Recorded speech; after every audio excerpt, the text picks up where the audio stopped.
Hey everyone, welcome to week number 2 in U.S. history. This video is just to kind of sort a couple of things out. Biggest thing is you guys didn't have a test last week. I said you would, but you did not, or a quiz.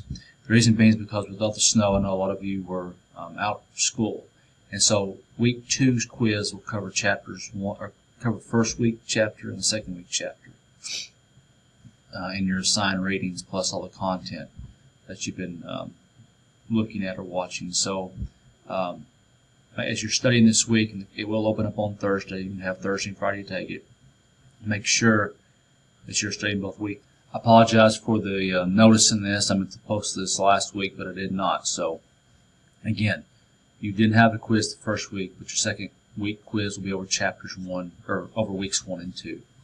If you have any questions about it, please let me know. I'll be glad to help. Hope you have a great week.